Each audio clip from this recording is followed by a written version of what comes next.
Jennifer Smith was only 15 years old. Bright, ambitious, and loved by nearly everyone who knew her, she carried herself with the quiet confidence of a teenager who still believed the world was safe. She loved writing in her journal, doodling hearts in the margins of her math homework, and playing piano in the evenings while her younger brother listened from the stairs. Her signature accessory was a silver bracelet with a small heart charm, something her mother had given her on her 13th birthday. That Wednesday afternoon in May began like any other. Jennifer had stayed a little late at school, chatting with friends about an upcoming dance. Her mother, Susan Smith, had stood at the doorway of their small suburban home earlier that day, waving goodbye as Jennifer slung her backpack over her shoulder.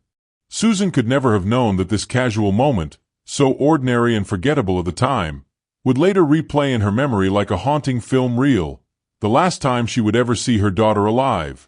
Jennifer's route home was familiar.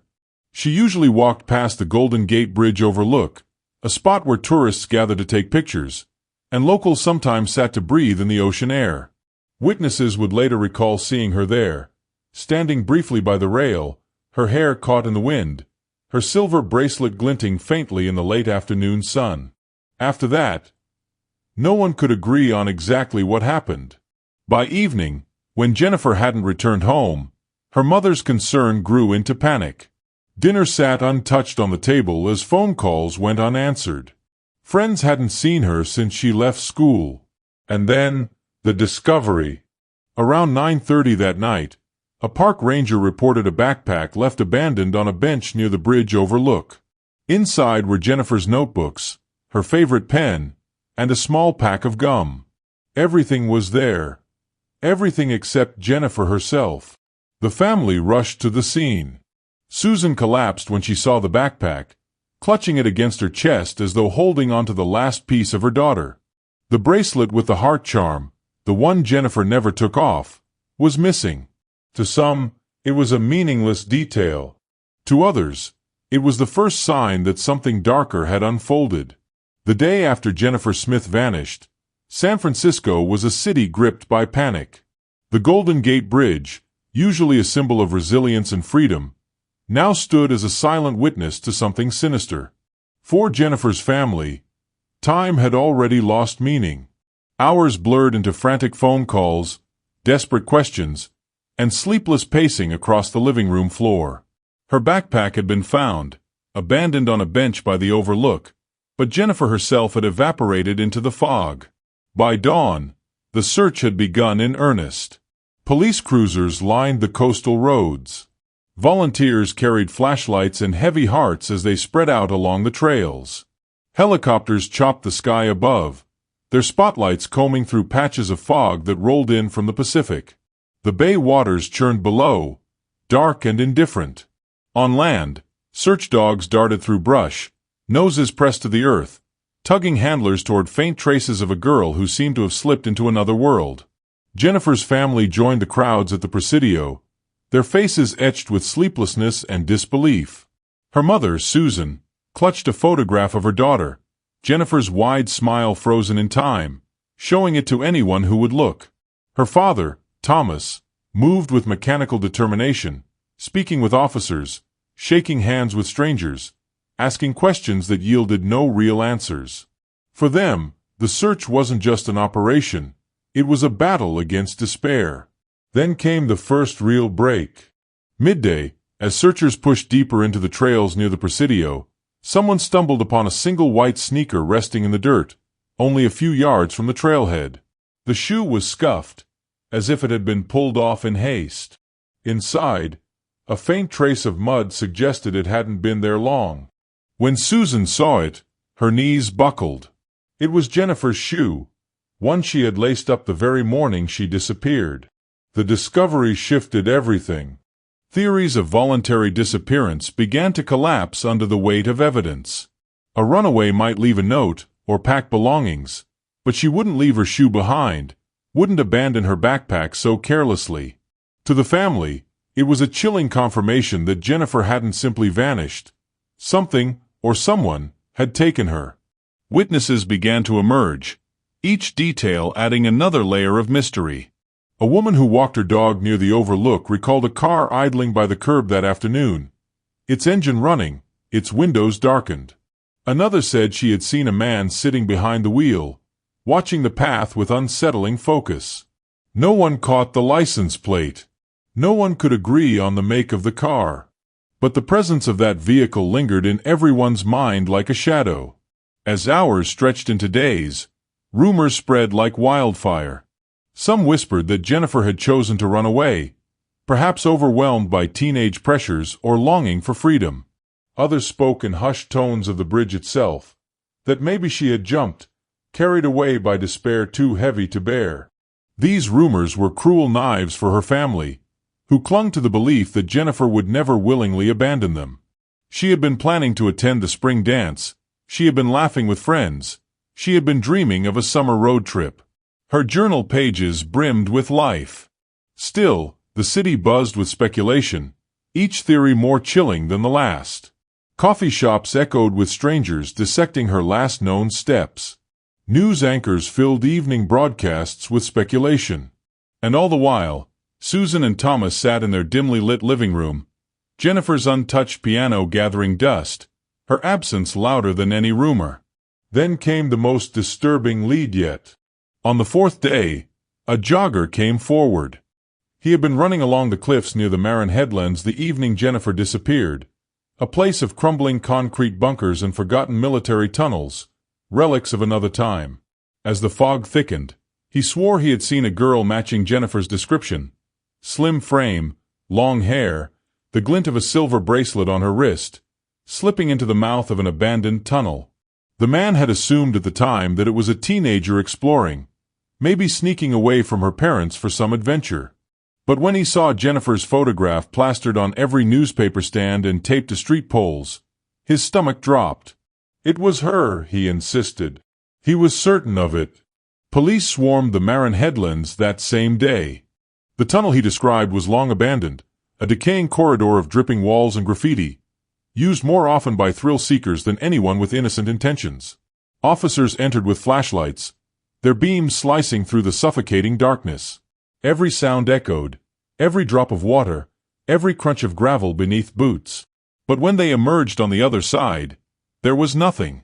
No Jennifer. No clothing. No bracelet.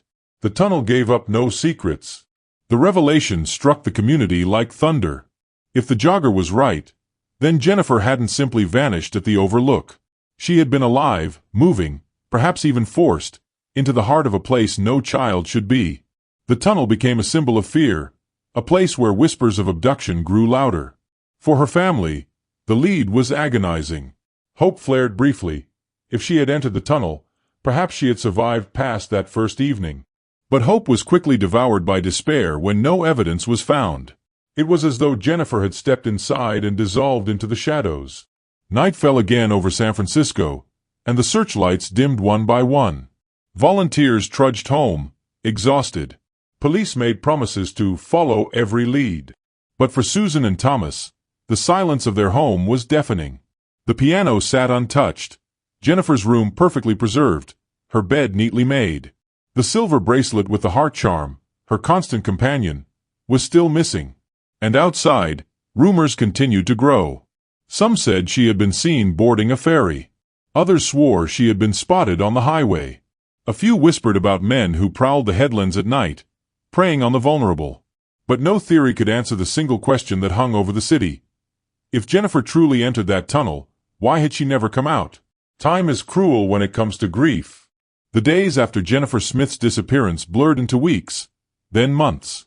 The Smith family clung to the hope that she would walk through the door one day, apologizing for being late, her silver bracelet catching the light as she tossed her backpack on the couch. But as the years began to slip by, hope became heavier, harder to carry. The police investigation stalled quickly. Leads dried up. Witnesses grew uncertain. The suspicious car near the Presidio was never identified, the shoe offered no fingerprints or DNA, and the jogger's claim about the Marin Headlands tunnel dissolved into nothing. Jennifer's photograph stayed taped to poles across San Francisco, the edges curling in the salty wind, colors fading until her face looked ghostly and distant. At home, her parents tried to preserve what they could. Jennifer's room was left exactly as it had been in May of 1998. Her bed neatly made, the piano book stacked on her desk, a jacket hanging on the back of her chair. Dust gathered, but Susan refused to let anyone move a thing. She often sat on the edge of Jennifer's bed late at night, whispering prayers into the stillness, convincing herself that her daughter might still be able to hear them.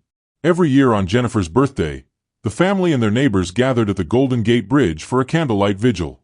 The overlook where her backpack was found became a shrine of flickering light, candles arranged in careful rows, photographs propped up against the railing, flowers wilting in the cold ocean wind. People came with signs, with prayers, with silent tears. On those nights, the bridge did not belong to tourists or commuters. It belonged to Jennifer. But with every vigil, the crowd grew smaller. Attention shifted. The media, once relentless in covering the story, moved on to fresher tragedies. Neighbors stopped bringing casseroles. Friends stopped asking questions. The world kept turning, while the Smith family remained frozen in 1998. In 2003, 5 years after Jennifer's disappearance, the police declared the case cold. The words felt like a betrayal, a final insult to a family who had lost everything. To officials, it was a matter of practicality. To Susan and Thomas, it was a death sentence. It meant the city had given up on their daughter. The community fractured under the weight of unanswered questions. Some whispered that the San Francisco Police Department had mishandled the investigation, that crucial evidence had been overlooked, that officers had been too quick to dismiss leads. Others, crueler still, began to murmur about the family itself. Neighbors speculated that perhaps Jennifer's father knew more than he had said, or that her mother had hidden some dark secret. Every unsolved mystery demands a villain, and when none can be found, suspicion turns inward. Through it all, the Smiths clung to each other. Thomas grew more withdrawn, his once booming voice reduced to clipped phrases and long silences.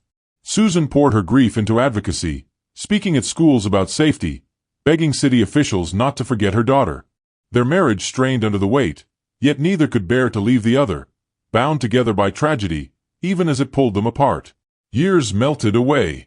Jennifer's younger brother grew up in the shadow of a sister who would never age. He graduated high school, then college, each milestone haunted by the empty seat where she should have been. Every family photograph had a ghost in it, an absence too large to ignore. Then, in 2008, 10 years after Jennifer's disappearance, the case twisted in a way no one expected. It was a Tuesday evening when the phone rang. Thomas Smith answered. The voice on the other end was low, almost mechanical, distorted in a way that made his skin crawl. The caller claimed to know where Jennifer's body was buried. Baker Beach, the voice said. Near the north end, by the cliffs. Before Thomas could respond, the line went dead. Shaking, he relayed the call to police. For the first time in years, there was movement. Officers arrived, the area was cordoned off, and the sound of shovels striking sand echoed across the beach. Susan stood by, clutching a scarf against the wind, her eyes locked on the ground as though sheer willpower might summon her daughter from the earth. The digging went on for hours. Holes scarred the beach, searchlights swept across the cliffs. Officers whispered urgently among themselves. Every turn of the shovel brought Susan's heart to her throat. Would this be the moment? Would they finally bring her home? But when dawn broke over the horizon, the truth became clear. The sand held nothing. No bones. No clothing. No trace of Jennifer. The only thing unearthed was more despair. The police called it a cruel hoax, perhaps the work of someone who sought attention or wanted to reopen old wounds. But to the Smith family, it was worse than cruelty. It was a fresh betrayal, a reopening of scars that had never healed. Thomas stopped speaking of the call altogether, refusing to answer reporters' questions, refusing even to discuss it with his wife. Susan, however, could not let it go. Who had known to call? Why Baker Beach? Why now, a decade later? The community reeled again. Some pointed fingers at pranksters. Others whispered darker theories, that perhaps the caller had been involved all along, toying with the family, leaving just enough crumbs to keep hope alive before snatching it away again. By 2022, more than 2 decades had passed since the day Jennifer Smith vanished near the Golden Gate Bridge. The case had faded from headlines, reduced to a cold entry in San Francisco's long history of unsolved mysteries. For the Smith family, however, the wound never closed. Jennifer's room remained untouched, the bedspread unchanged, the silver-framed photograph of her smile frozen in time. The vigil candles at the bridge still burned every May, though fewer people came to light them. The world had moved on, but the city itself never forgot. The Golden Gate and the Marin Headlands, with their abandoned bunkers and decaying tunnels, still carried whispers of Jennifer's name. Locals spoke of her disappearance like a ghost story told around campfires. An innocent girl swallowed by fog, a mystery no one dared solve. It was in one of these very tunnels that the case would take a chilling turn. The Marin Headlands, once home to military fortifications during the Cold War, had long been left to rot. Graffiti painted the crumbling walls. Ocean water dripped steadily through cracks in the concrete. Teenagers snuck in with flashlights, daring each other to walk the pitch-black passages. Most found nothing more than rusted metal and old beer cans. But in the summer of 2022, a group of urban explorers found something different. They entered late one evening, their phones casting beams of light as they navigated the stale air. Dust swirled around their footsteps. Their laughter echoed nervously in the darkness, but deep inside, the atmosphere shifted. Too quiet, too heavy. It was there, in a hollowed corner of the tunnel, that one of them noticed a wooden box wedged behind a pile of fallen bricks. The box was old, coated in a thick film of dust, its hinges rusted nearly shut. At first, the explorers thought it might be junk left by squatters. But curiosity won out.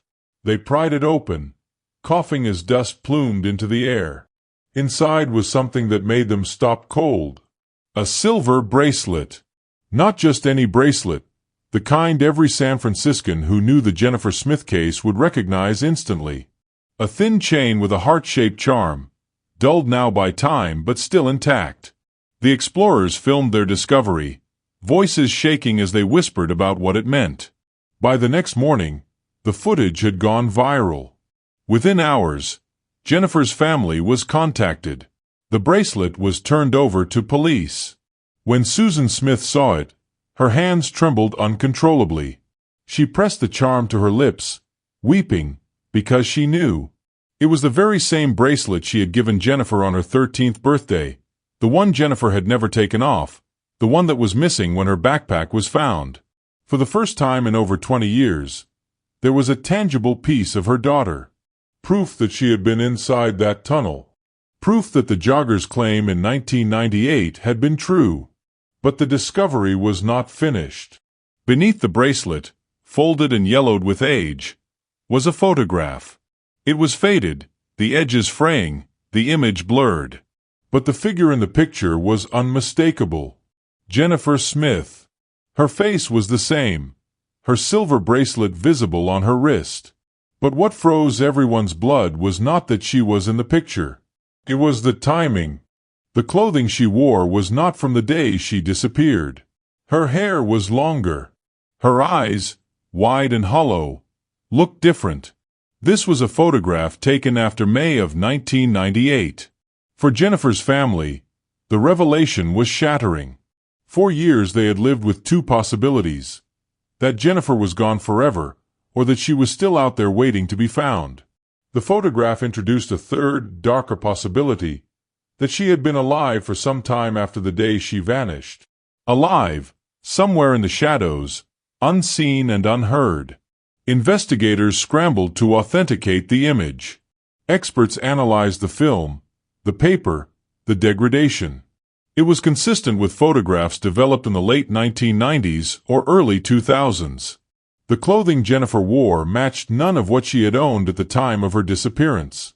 The family confirmed they had never seen the photo before. The discovery reawakened the city. News outlets replayed the footage of the explorers opening the box. Talk shows dissected every grainy detail of the photograph. Theories exploded across forums. Was Jennifer held captive for years? Who had taken the photo? And perhaps most terrifying of all, who had left it in that tunnel, tucked away with her bracelet, waiting to be found decades later? For Susan and Thomas, the photo was not just evidence. It was torment. They stared at their daughter's face, frozen in time, trying to read her expression. Was she crying for help? Was she already resigned to her fate? The image gave them answers and new questions all at once, tearing open wounds they had learned to carry in silence. Police descended once again on the Marin headlands, combing the tunnels with advanced equipment unavailable in 1998. They mapped the underground corridors, brought cadaver dogs, sifted through every inch of dirt. Yet beyond the box and the photograph, nothing else was found. And still, the most haunting question lingered. Who had taken that photograph? And why leave it behind, 24 years later? The discovery of Jennifer's silver bracelet and the faded photograph in 2022 sent shockwaves through San Francisco. For 24 years, the Smith case had sat dormant, a tragic footnote in the city's history. Now, it was alive again, burning across television screens, dominating headlines, and sparking debates in living rooms, classrooms, and cafes. For detectives, it meant reopening a file long believed to be beyond saving. Boxes of yellowed reports, grainy photographs, and decades-old interview transcripts were pulled from dusty archives. Cold case investigators, many too young to remember the original search, now pored over the evidence with fresh eyes. The bracelet was proof Jennifer had entered the Marin Headlands tunnel. The photograph proved she had lived beyond the day she vanished. Suddenly, everything investigators once assumed was called into question. The first step was retracing old leads. Witnesses who had spoken in 1998 were tracked down, their memories tested after years of silence. Some had moved away, some had passed on, but a few still remembered details that had seemed insignificant back then. One woman recalled standing near the Presidio Overlook on the day Jennifer vanished. She had seen Jennifer speaking with a man, a much older man. He was tall, with thinning hair and a pale complexion.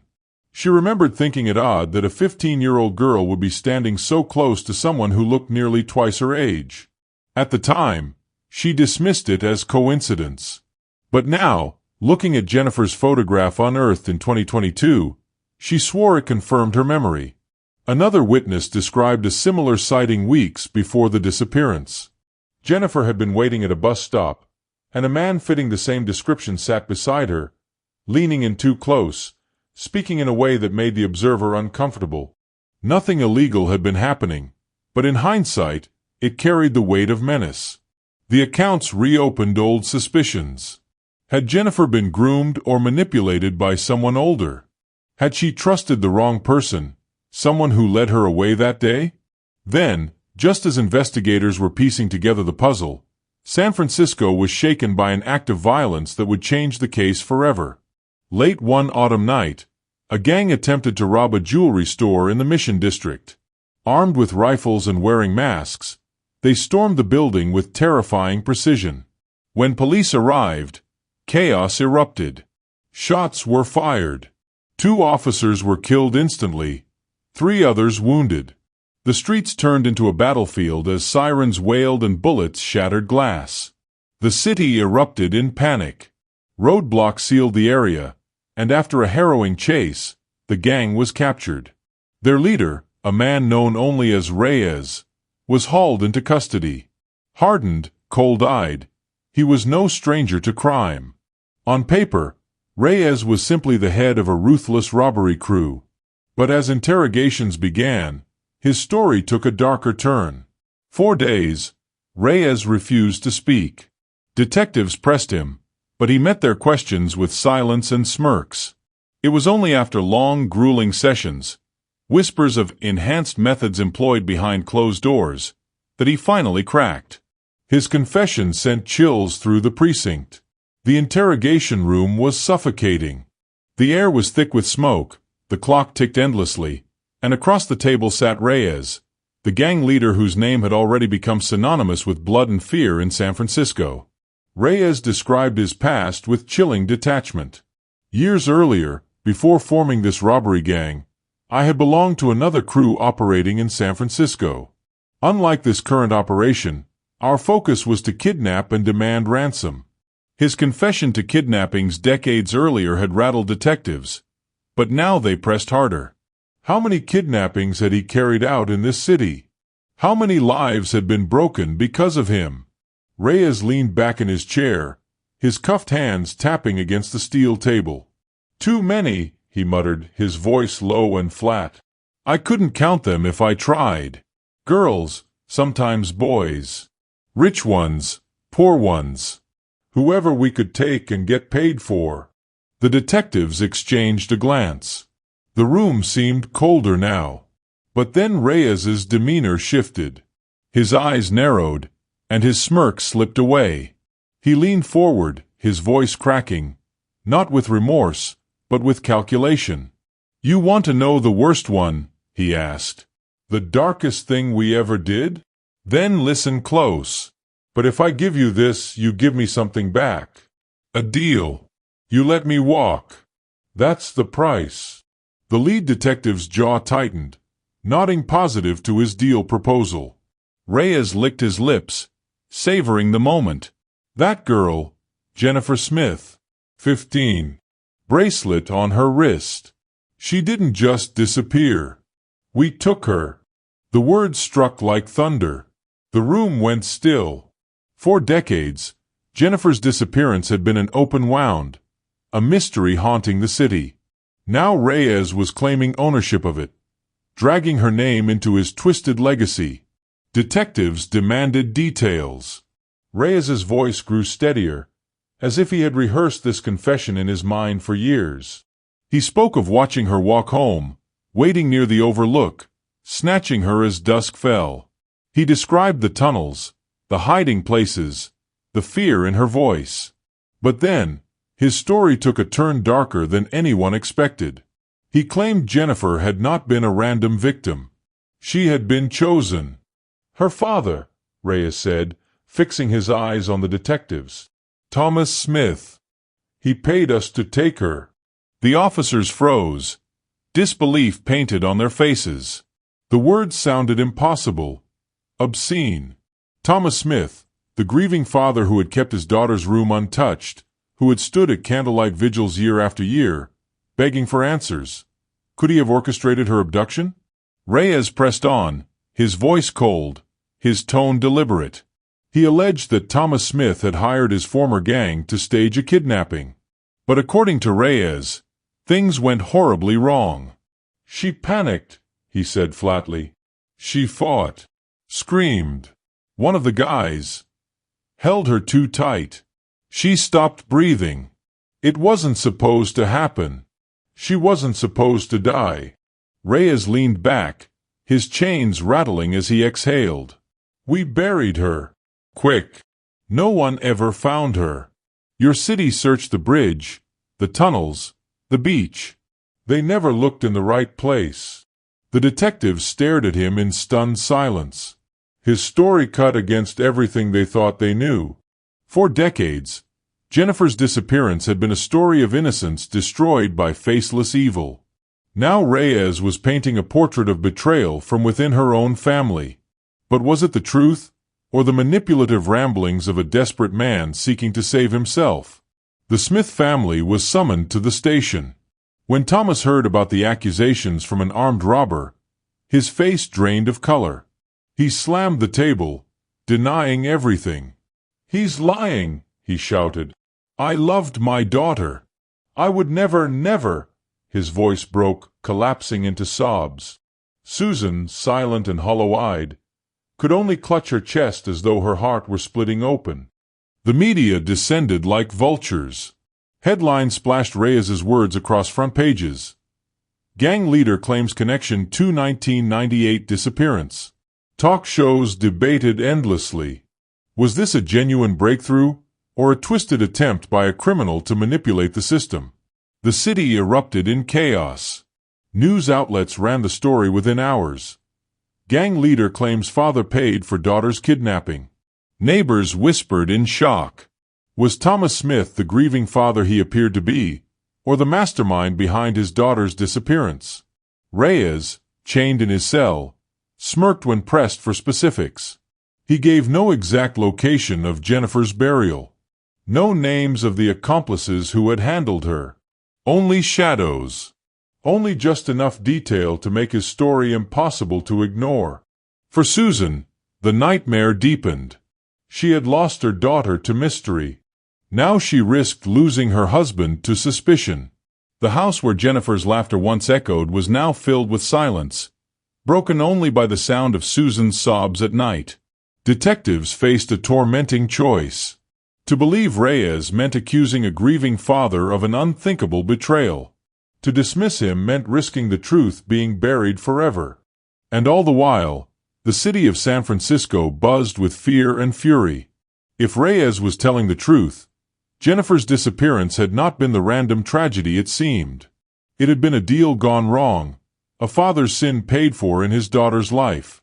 By now, the case had grown too large for the San Francisco police alone.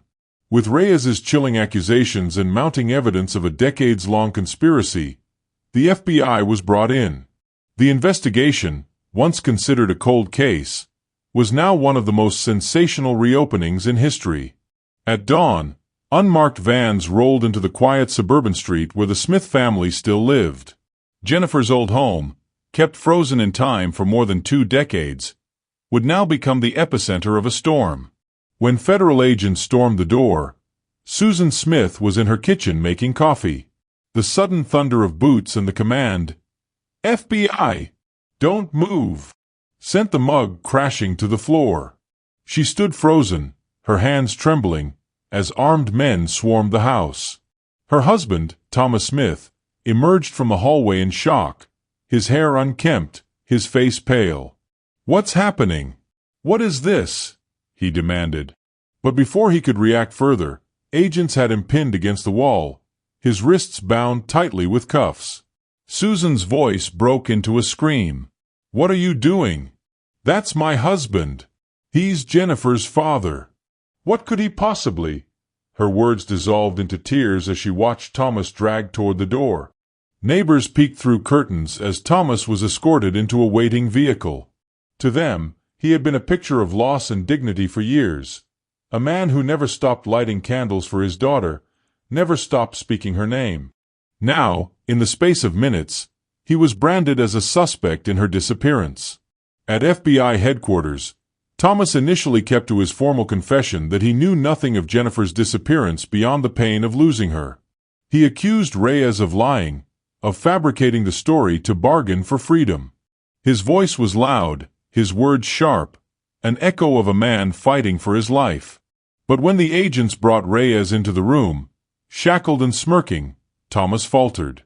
The 2 men locked eyes, and whatever composure Thomas had carefully held for decades melted away. His face turned ashen, his lips trembled, and his hands twitched uncontrollably. Reyes leaned back in his chair and sneered. "Tell them, Tom. Tell them why you wanted your own daughter gone."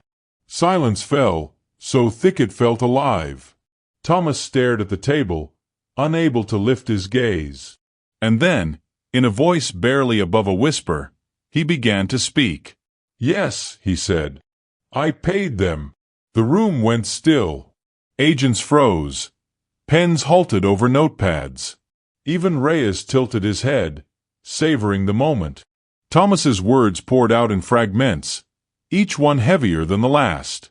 He confessed that Jennifer had caught him cheating on her mother, more than once. She had seen him in places she shouldn't have, with women who weren't his wife in compromising positions. Jennifer, only 15, had confronted him. She threatened to tell her mother. To Thomas, it wasn't just the threat of shame, it was ruin. Susan owned nearly everything.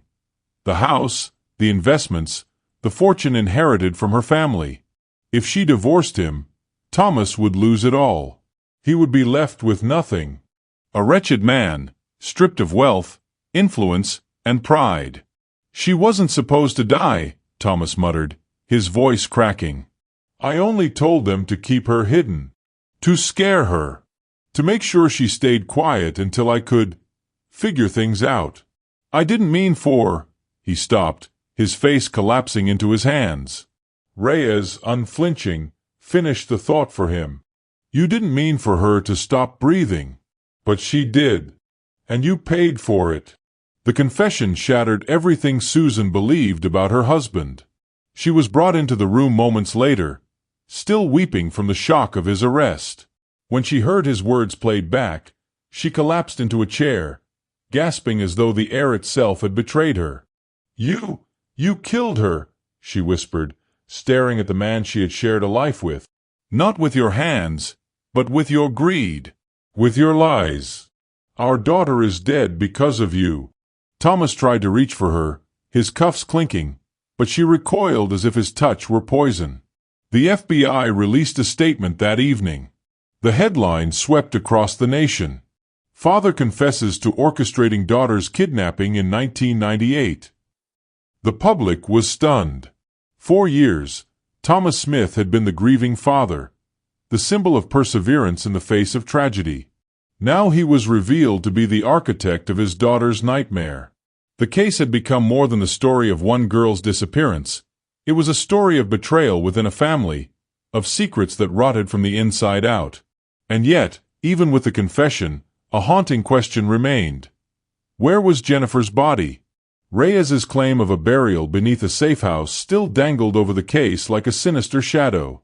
And though Thomas admitted to paying for the abduction, he refused, or perhaps was unable, to reveal the exact location of her remains. Without a body, closure remained elusive. But the FBI was determined. With the new confession, search warrants were issued. Teams prepared to dig into every site Reyes mentioned, including the old safe house on Leon Street. For Susan, the truth was unbearable. She had lost her daughter decades ago. Now she had lost her husband, not to death, but to the unveiling of his darkest self. The Smith family, once viewed as victims, had become the very center of a scandal that would stain their name forever. The FBI's excavation at the Leon Street safe house unearthed what many feared but needed to know: the shallow grave of Jennifer Smith. The silver bracelet had already pointed toward her fate, but the discovery of her remains brought both unbearable grief and long-awaited truth. Forensic analysis confirmed what Reyes had confessed. Jennifer had been suffocated in the struggle with the kidnappers, her young life extinguished in a plan never meant to end in death. The revelation shattered the last remnants of Thomas Smith's defense. His confession was undeniable, his motive monstrous, his betrayal complete. What followed was one of the most sensational trials in California's history. The courtroom brimmed with reporters, the public hanging on to every word. Witnesses from the old gang Reyes once commanded were tracked down. Men who had scattered into the shadows after Jennifer's death, believing time would bury their crimes. They were dragged back into the light of justice, one by one. Their testimonies, combined with forensic evidence, sealed their fate. The verdict was swift and merciless. The remaining 4 members of the old gang, Reyes included, were sentenced to death by hanging, a punishment meant not only to end their lives, but to make a statement that their decades of silence, fear, and cruelty had come to an end. As for Reyes and his new robbery crew, their reign of terror had already left police officers wounded and communities scarred. Though Reyes himself was implicated in Jennifer's abduction, it was his modern crimes, armed robbery, attempted murder, conspiracy, that kept him shackled to the system. The entire robbery gang was sentenced to death by firing squad. But it was Thomas Smith who drew the most venom from the public, the jurors, and even the judge. His betrayal was not of strangers, nor of business partners, but of his own flesh and blood. He had ordered the disappearance of his 15-year-old daughter, not for ransom, not for revenge, but to silence her from speaking the truth. His greed and fear had outweighed his love. The sentence was unlike any the city had seen in years. Death by lethal injection. When the verdict was read, Susan sat stone-faced, her hands folded tightly in her lap. She had cried all the tears she could cry. She had mourned Jennifer for decades, and now she was mourning the husband she once believed was her partner in grief, only to discover he had been the architect of their shared nightmare. Thomas's execution was carried out quietly months later, in a secured location. No family attended, not even Susan. His last words, recorded by the press, were a simple plea: "Forgive me." But forgiveness was not his to claim. Justice had been served, but not without scars. The Smith family name would forever be tied to betrayal, greed, and tragedy. Jennifer, the girl whose laughter once filled a home, became a symbol of innocence stolen by those who should have protected her most. And yet, life, in its cruel persistence, carried on. Susan, though broken, found the strength to rebuild. She moved away from the city, leaving behind the house that had become a monument to both love and lies.